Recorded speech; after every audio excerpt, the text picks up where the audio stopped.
আসন্ন সংসদ নির্বাচনে প্রার্থীদের মনোনয়নপত্র জমা দেওয়া শেষ হয়েছে। শেষ দিনে বিপুল উৎসাহ উদ্দীপনায় মনোনয়নপত্র জমা দিয়েছেন সম্ভাব্য প্রার্থী ও সমর্থকরা। ডেস্ক রিপোর্টে বিস্তারিত। সকাল থেকেই উৎসব মুখর পরিবেশ ফেনী জেলা রিটার্নিং কর্মকর্তার কার্যালয়। ফেনী ১ আসনে বিএনপি চেয়ারপারসন খালেদা জিয়ার পক্ষে মনোনয়নপত্র জমা দিয়েছেন আব্দুল আওয়াল মিন্টু, রফিকুল আলম মজনু, জয়নাল আবেদিন ও সাবেক সংরক্ষিত মহিলা আসনের এমপি রেহানা আক্তার রানু। এর আগে দিনাজপুর ৩ আসন থেকে বেগম খালেদা জিয়ার পক্ষে গতকাল বিকেলে মনোনয়নপত্র দাখিল করেন জেলা বিএনপির সাধারণ সম্পাদক বখতিয়ার আহমেদ কোচি এবং সভাপতি মোফাজ্জল হোসেন দুলাল সহ দলের শীর্ষস্থানীয় নেতাকর্মীরা। এদিকে বগুড়ার ৭ আসনে খালেদা জিয়া এবং সদর আসনে বিএনপির ভারপ্রাপ্ত চেয়ারম্যান তারেক রহমানের পক্ষে মনোনয়নপত্র জমা দিয়েছেন বিএনপির নেতাকর্মীরা।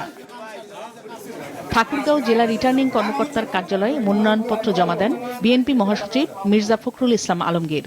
আগামী নির্বাচনে জনগণের কাছে, এই এলাকার জনগণের কাছে আমার আবেদন থাকবে, অনুরোধ থাকবে যে আপনারা দয়া করে এই অঞ্চলে পূর্বে যেভাবে আমাকে সমর্থন দিয়েছেন এখনো সেইভাবে সমর্থন দিয়ে আমাকে ধানের শীর্ষে ভোট দিয়ে আমাকে আপনারা জয়যুক্ত করার জন্য আমাকে সাহায্য করবেন। অন্যদিকে খুলনা ৫ আসনে মনোনয়নপত্র দাখিল করেছেন জামায়াতে ইসলামীর সেক্রেটারি জেনারেল মিয়া গোলাম পরোয়ার। মনোনয়নপত্র জমা দিয়েছেন ইসলামী আন্দোলনের মহাসচিব ইউনুস আহমেদ শেখ এবং বিএনপির ছাত্র বিষয়ক সম্পাদক রকিবুল ইসলাম। আমরা একমত হয়েছি যে যেখানে একটু আনডিসাইডেড, যেখানে অমীমাংসিত আছে, বোঝাপড়া এখনো শেষ হয়নি, আপনারা সবাই জমা দিয়ে দেন।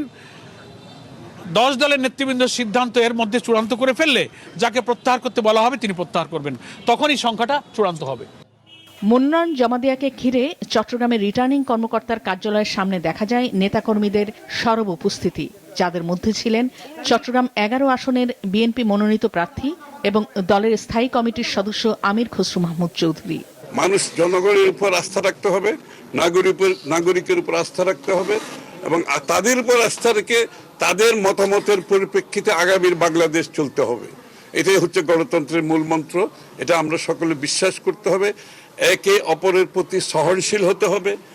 এদিকে ব্রাহ্মণবাড়িয়া ৬ আসনে স্বতন্ত্র প্রার্থী মোহাম্মদ আবু কায়েস শিকদারের পক্ষে মনোনয়নপত্র জমা দেন তার বড় ভাই আবু কাউসার শিকদার।